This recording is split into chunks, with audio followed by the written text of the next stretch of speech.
Welcome back into the Morning Rush. Our next guest, Arkansas defensive coordinator Barry Odom, now joins us here on the Morning Rush. Coach, good morning. Appreciate the time. I'm reading this article. You used to wear Brian Bosworth's hairdos back in the day. You got any pics of those lying around that we can get the Razorback football Twitter account to post out? Good morning. I'm glad to be with you guys. We'll change the topic there.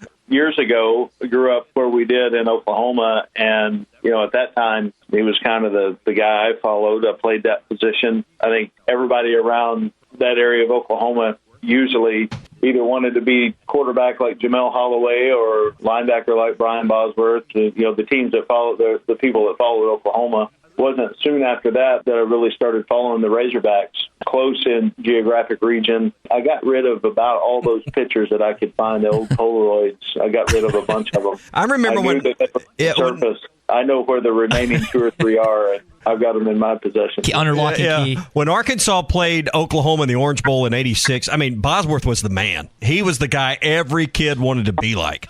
That's right. I worked with James Shebus when we were at Memphis together, and she would tell the story. He was the leading receiver in Arkansas history when he graduated college. So I learned I knew about a number of things Razorback history-wise, but I learned a lot more when I worked alongside him there for 3 years at Memphis. You go back to your high school days. I knew you had gotten injured a couple times, but you've been through 6 knee surgeries. When you're talking with players today, how do you use your past experiences in talking with them through injuries? We all learn through our experiences, good and bad. And if there's something that I can help out because I've been through that before, more than anything, you want to listen and then provide any amount of information that you can to help them out, but also understanding that injuries happen. And more than anything, I think people forget that when a student athlete is injured, there's more of a mental recovery than maybe a physical recovery, because they go in, from being maybe the starter or a guy that contributes a lot to, and that's taken away from them, and then their schedule changes completely. The time that is spent now on the practice field, you're in the training room. So more than anything, just working through that side of it, because the way that science and sports medicine are today and the technologies that are in place with any of those surgeries, there's going to be a recovery. And it's going to be fast, and it's going to be done as good as it can be done. And those things are so far ahead now than what they were 25 years ago. But the mental aspect of that, of recovering from an injury, I think I've spent more time on that probably in the last 10 years or so on working to make sure mentally that they're in the right spot and they continue to progress like they need through the physical rehab part, but also the mental side of recovering from an injury. I think is just as important as the physical recovery. Coach, I remember my senior year, I tore my ACL playing basketball. I tried to get it back out there. I couldn't. I know Deshaun Watson, and there's been other players, football-wise, that have played through a torn ACL. How are you able to grit through that? I tore my ACL at the end of my freshman year in high school and didn't get it fixed. So I played my entire high school career with, sophomore, junior, senior year without, with it still injured. I had, a really good rehab plan on the muscle structure was solid enough that the knee was stable. There were times that I wore a brace with that, but also had really good, team doctors and an ortho guy that we trusted that knew that we could make it through, and fortunate was able to do that. And then I had the first ACL surgery right after track season, my senior season. You have a unique perspective. Head coach at Missouri last year, you're let go there. Your final game was a win against Arkansas. Any thought ever crossed your mind? I'm sure there was no reason to believe the next game you were going to coach would be from the other sideline when you were in the middle of that game a year ago. That's kind of an odd, you look at, controlled timing and the way things happen on some of those things, but a quick turnaround on competing against a team, and then 3 weeks later you're walking in and meeting your new team. So that's strange, or it was at the time, but also so glad and excited and fortunate to be able to be at a spot like Arkansas with Coach Pittman. And like we mentioned early, I've always followed this program and university and have strong ties here from where I grew up, but also the great tradition and history of the Razorback program. I'm honored to be here, and the outpouring of the people sets this place apart. I think when we walked into that game at War Memorial, we were trying to get bowl eligible with a 6th win. I know that Arkansas had gone through changes there towards the end. The kids played hard, and what an environment that can be.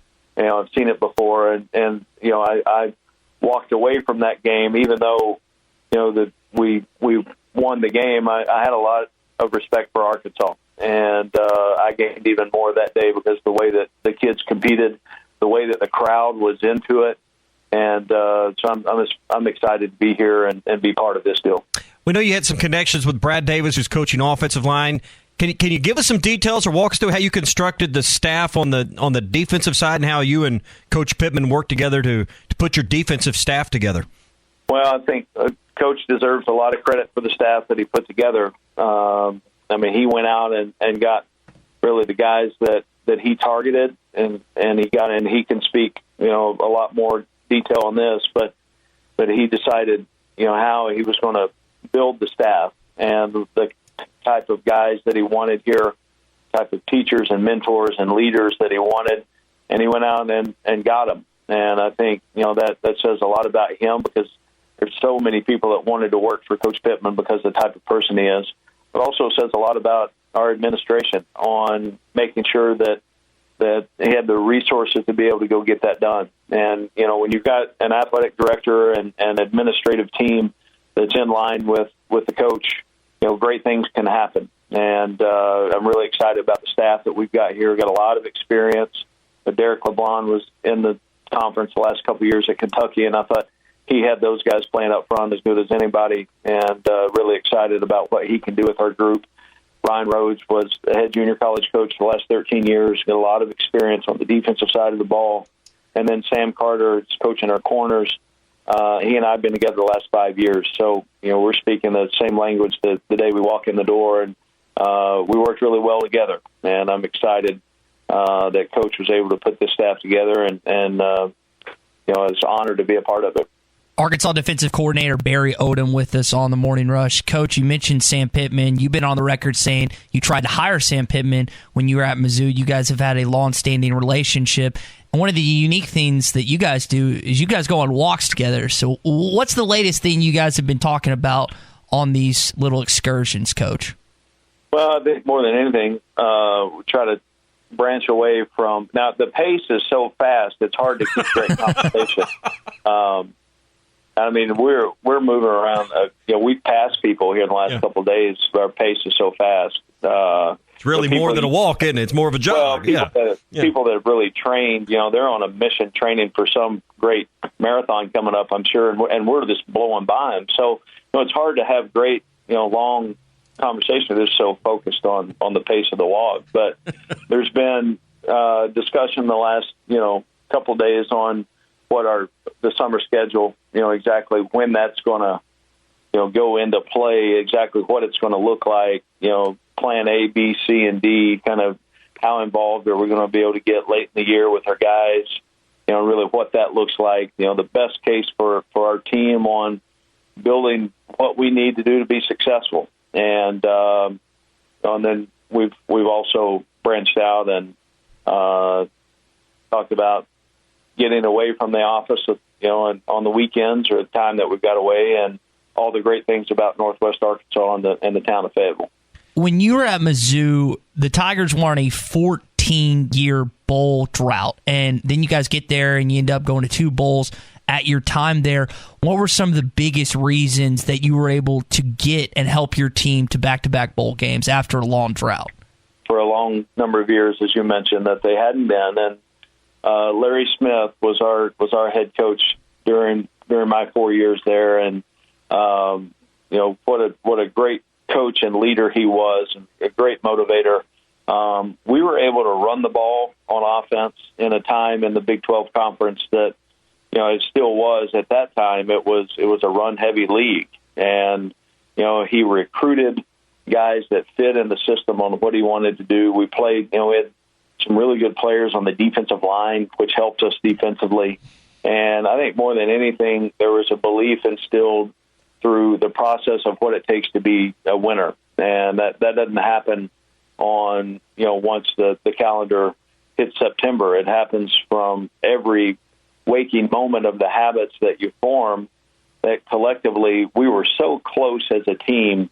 Really my sophomore and junior year, just the makeup of our team, everybody had clear direction on what their job was, what their responsibilities were, and we embraced that. And we had a level of toughness to our team, both mentally and physically, and then we had some good players sprinkled in there. But I think that staff was so impactful to my life on getting into coaching, and then the ways that you can have success on the foundational approach of playing football and what it takes, your habits aligning with what the big picture is and the daily steps that you try to take to get there. And Larry did such a great job on always having a pulse of the team on what we needed to hear, and maybe push a little more or pull off a little bit. But man, he had a great relationship with our team,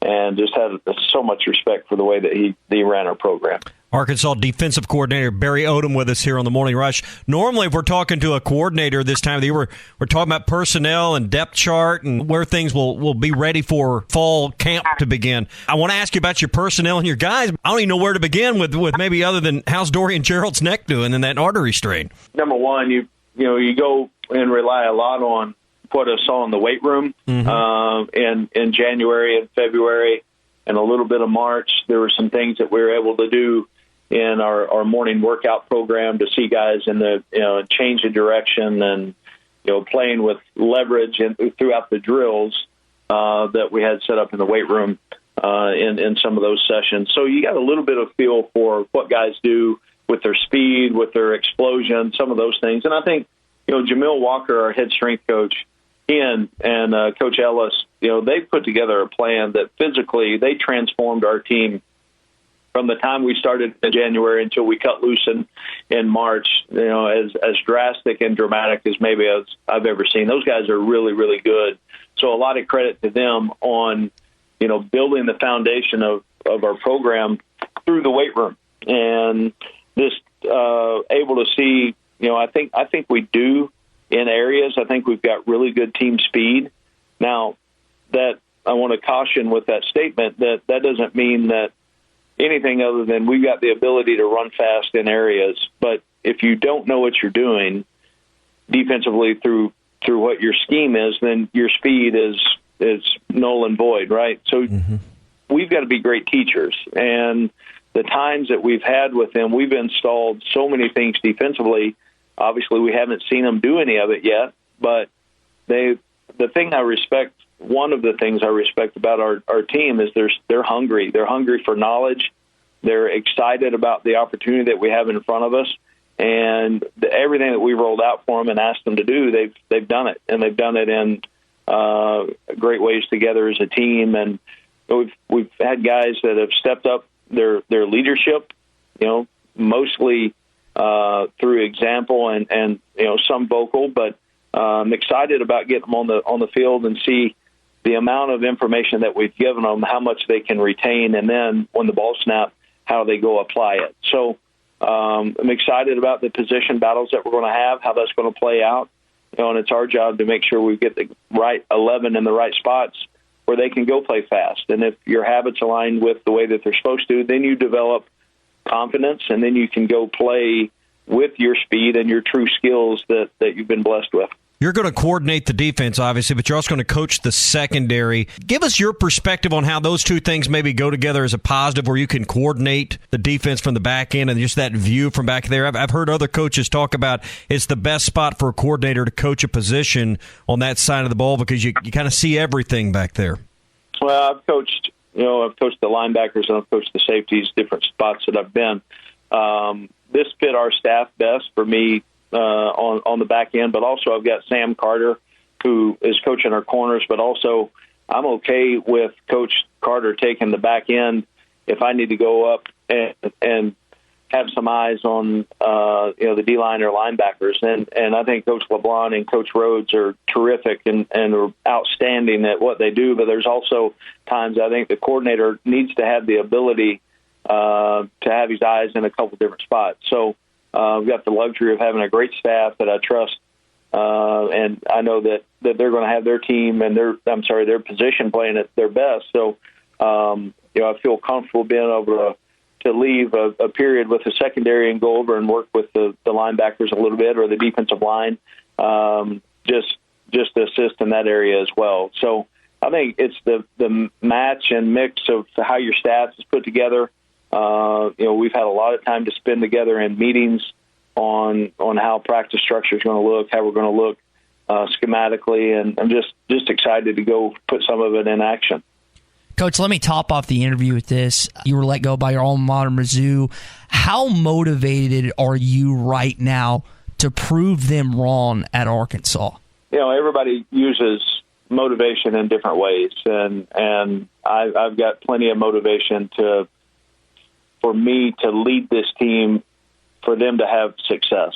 And I want nothing more than for me to be able to give my team, my guys, a platform to be successful, and in every area of their life. And I want them, for them and myself together, I challenge them. We've got a blank sheet of paper in front of us. We get to write our story together. It's us and not anybody else. And I want us to be able to be in position where we're playing with great confidence, we're playing fast, we're playing together, and we're playing as a team on September 5th. And I want us to be our best that day. And then whatever happens on that day, let's learn from it.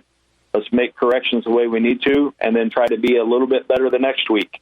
And then when whatever opportunity, there's so few and far between that you get, the opportunities that we get, take advantage of them, continue to build the things that we are foundationally as a program and as a unit. But everybody, for me, my motivation is a lot of different ways to look at it. I know what we did at Missouri. I feel really good about the way that I ran the program. I feel I've got relationships with the guys I recruited there, the last 4 or 5 years, relationships that I have with them, they're going to last forever. And I know I helped make an impact on their life, and they did the same for me. I know this. I'm a lot better coach right now on June the 10th or 11th, whatever it is, than I was 6 months ago. And I think that's what you always do, is you are vulnerable enough to look in the mirror and find ways to make yourself better in every area, and that's what I continue to do. And every year's been the same. You always find a way to get a little bit better in certain areas, and figure out you don't have all the answers. Don't pretend it. Let's work and learn as much as you can, and then find a way to be a great teacher and apply it for your kids.